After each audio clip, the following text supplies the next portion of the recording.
Wedges, ou cunhas, né? As wedges ou as cunhas são quaisquer padrões de 3 impulsos, não 3 puxadas. Eu usei o termo puxada, que é para a gente fazer uma conexão com o que está no livro, tá? Mas são padrões de 3 impulsos, né? Contra linhas inclinadas para cima ou para baixo, linhas convergentes, né? Que produzem algum tipo de inclinação. Quando essas linhas são inclinadas para baixo, produzindo algum tipo de inclinação baixista, como esta que a gente vê aqui abaixo, na verdade as 3 estão, né? A gente chama isso de wedge bull flag. Quando elas têm uma inclinação altista, como por exemplo a gente poderia até eventualmente desenhar nessa estrutura aqui, ó, isso aqui poderia ser uma wedge, com essa inclinação altista, a gente teria uma wedge bear flag. Então, bull flag, quando ela tem uma inclinação baixista, bear flag, quando ela tem uma inclinação altista. Por quê? Esses canais de baixo, essas bandeiras de baixo, essas cunhas de baixo, normalmente funcionam como bandeiras de alta, né? E quando altista, funcionam como bandeira de baixa. Se, e somente se, em tendência de alta ou em tendência de baixa. Beleza? Então, o wedge nada mais é do que um padrão de 3 impulsos contra uma linha ligeiramente inclinada para cima ou para baixo, dentro de linhas convergentes. E o que há de místico na wedge? Nada, nada. A única coisa interessante a se observar das wedges, e não só necessariamente quando a gente percebe a formação de estruturas dentro de linhas convergentes, ou seja, se eu estiver dentro de 2 linhas convergentes ou não, e tiver 3 toques em qualquer uma das linhas, a partir do terceiro toque, devo ficar atento. Então, com a wedge não tem nada de místico. O que tem de místico aqui é o tal do terceiro toque. Esse terceiro toque, quando a gente observa um terceiro toque, a gente começa a ficar ligeiro com a estrutura, porque a gente pode estar à iminência de um rompimento ou de alguma correção mais profunda ou até algum tipo de reversão. Então, o que eu faço quando observo um toque, 2 toques, 3 toques? Eu começo a ficar ligado nisso. Eu acompanho a formação das wedges para eu saber o que acontece a partir dos terceiros toques. Agora, se a wedge acontece em bom contexto, por exemplo, em uma MTR alto, em uma estrutura lateral, alto em um canal amplo, baixo em um canal amplo de baixo, enfim, qualquer estrutura que me remeta a um contexto relevante e a wedge aparece ali, então passa a ter um pouco mais de relevância, principalmente a partir desse terceiro toque. Mas não pela wedge em si, é porque você tem um padrão de reversão, um padrão de correção, algum padrão de inflexão acontecendo em uma zona, em uma localização de contexto favorável. Então, isso te traz um pouco mais de segurança de se uma barra de sinal relevante com boa barra de entrada a partir de um setup como este, de eventualmente tomar o trade. Então, a wedge não tem nada de místico, tá? Falamos de wedge o tempo inteiro e tal, mas o que interessa aqui é a gente observar que, se estamos vendo o wedge, a gente tentou uma vez, falhou, tentou 2, falhou, estamos na terceira e provavelmente última. E, portanto, a gente, se acontecendo em bom contexto, a gente pode, a partir dali, observar o início de um movimento corretivo ou lateral. Ponto. Ponto. É isso. Otávio, e se os 3 toques se derem contra a linha de canal, é uma wedge? Sim. E contra a linha de tendência? Também. E contra um canal desses canais que não tem nenhum tipo de convergência, esses canais absolutamente paralelos? Se eu tiver 3 toques lá em cima, assim, isso é uma wedge? O Brooks considera qualquer 3 toques em qualquer linha wedge. O terceiro toque aqui é importante. Por exemplo, se você estiver dentro de uma lateralidade, você testa o topo, falha, testa o fundo, falha, testa o topo de novo, falha, testa o fundo, falha. Testei o topo pela terceira vez de uma estrutura lateral. Estou aqui preso, TTR ou qualquer coisa que seja. estou lá testando, testei uma, testei duas. Já começo principalmente se eu fizer um pullback na metade, a partir do terceiro toque. Ou lá, ou aqui. Fui lá, parei no meio, voltei, armei um pivô de queda, pode ser um rompimento. Então, serve para quê? Serve para dar um norte, dar um direcionamento, para que a gente observe o que fazer a partir do... Chama a nossa atenção para algum tipo de sinal, algum tipo de entrada, algum tipo de estrutura que vem eventualmente acontecer a partir do terceiro toque. Então, se parece com algum tipo de triângulo, mas não necessariamente é obrigatório que tenha essa forma. Como falei, em um canal equidistante, um canal de linhas paralelas, o terceiro toque meio que traz o mesmo efeito, o mesmo resultado. Ou seja, é um terceiro toque na linha de canal, mas também não é obrigatório. Um terceiro toque na linha de tendência já resolve também. Em 75% dos casos, como a gente viu lá no slide de premissas do price action, se houver um rompimento, ele deve acontecer contra a linha de tendência e não contra a linha de canal, porque 75% das tentativas de rompimento de uma linha de canal tendem a falhar. Porém, quando rompida a linha de canal,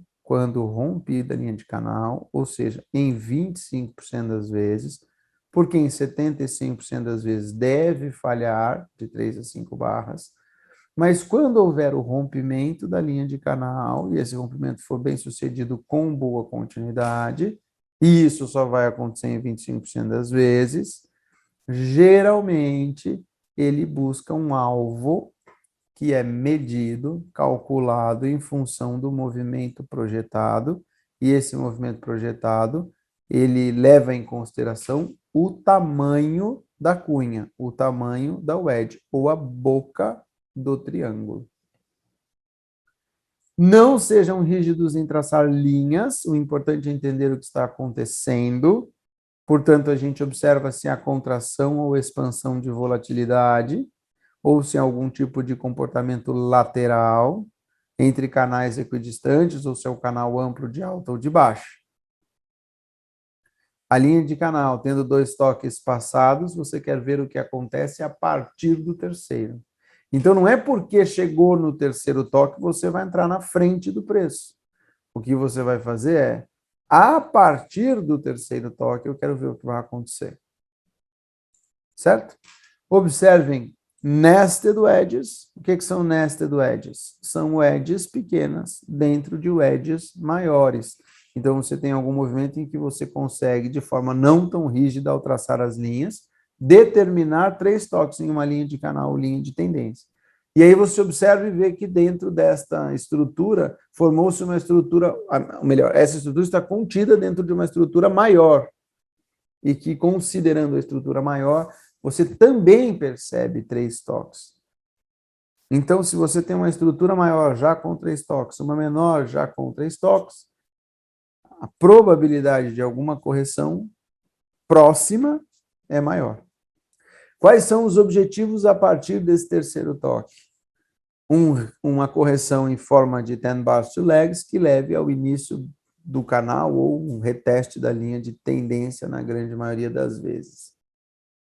Se rompida a linha de tendência, ele busca, assim como no Spiking Channel, a mínima da barra corretiva que deu origem à formação do canal, ou a máxima da barra corretiva que deu origem à formação do canal. Há uma maior probabilidade de reversão se as linhas forem convergentes, mostrando que contração de volatilidade.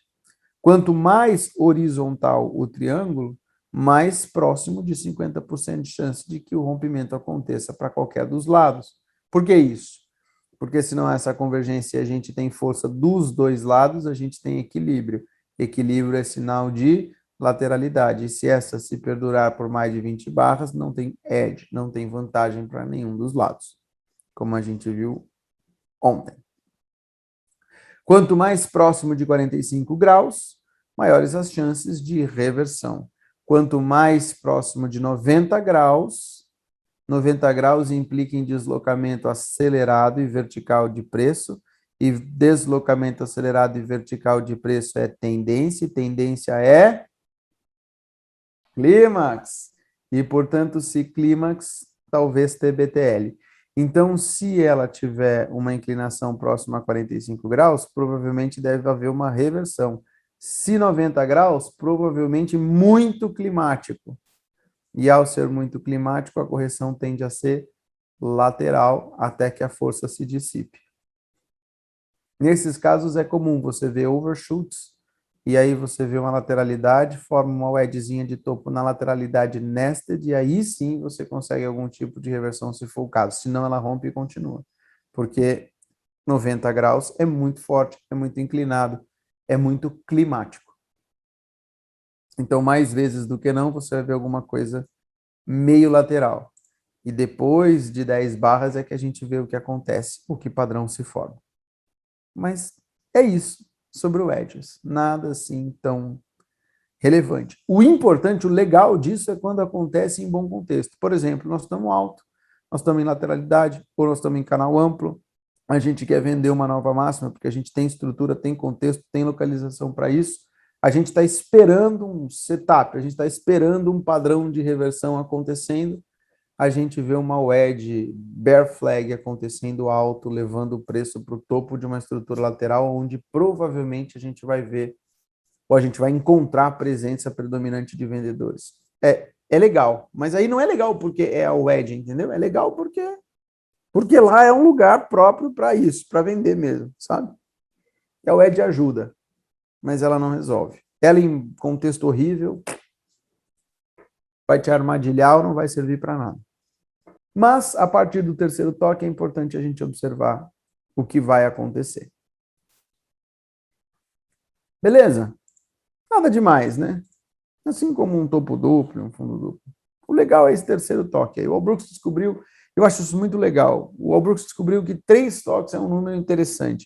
3 barras em sequência é um número interessante. 3 tentativas de fazer alguma coisa é uma situação interessante. Não foi na terceira, fique esperto. Porque o wedge, se você observar, é isso. O que foi isso? O que é uma wedge? Por que a gente fala que é uma wedge bull flag? O que está acontecendo aqui, ó? Qual é o racional por trás da wedge? Tenta romper e abaixo, falha. Produz nova mínima. Tenta romper, falha. Produz uma nova mínima. Tenta romper e falha. É uma terceira falha consecutiva de rompimento. Tentou romper, não conseguiu. Força mais um pouco, não consegue. Força mais um pouco, não consegue. 3 falhas consecutivas de rompimento. Provavelmente fundo duplo, provavelmente alguma correção altista. Então, o racional aqui é isso. Eu tento uma vez, não deu. Tento de novo, forço, não deu. Tento de novo, climático, não deu. Por isso volta. Mas volta e reverte tudo? Não necessariamente. Às vezes volta, ganha fôlego e aí consegue. Beleza? Então a gente tem o edge, que seria um canal de alta em forma de cunha, é uma bull flag. Um canal de baixa em forma de queen seria uma bear flag ou bear channel.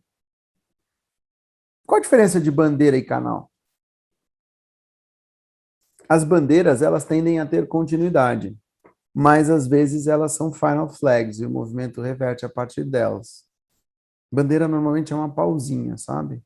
Mas o fato de estar inclinado ou ser convergente define muito mais a questão da wedge e do flag do que o canal, sabe? Eu já tentei procurar isso em vários livros, desde o Murphy, do Bigelow, até mesmo do Martin Pring. O Brooks chama tudo da mesma coisa. Não achei uma definição clara que me convencesse de qual é. O que eu entendo é o seguinte, assim, pelo menos é o que eu entendi de tudo que eu li a respeito desse tema. Quando você vê uma estrutura como essa que tem continuidade, isso tem cara de bandeira. E esses canais muito longos, que levam a correções muito profundas e reversões e até trading ranges, são canais, mas num tempo gráfico gigante, esse canal é só uma bandeira às vezes. Então, não cheguei a uma conclusão. Eu trato exatamente do mesmo jeito. E enfim. Quando vocês observarem linhas paralelas, canais, mas que se comportam talvez em um time frame maior ou menor, como uma bandeira. Quando a linha for essencialmente convergente, uma bandeira, mas que também funciona com bandeira. com bandeira.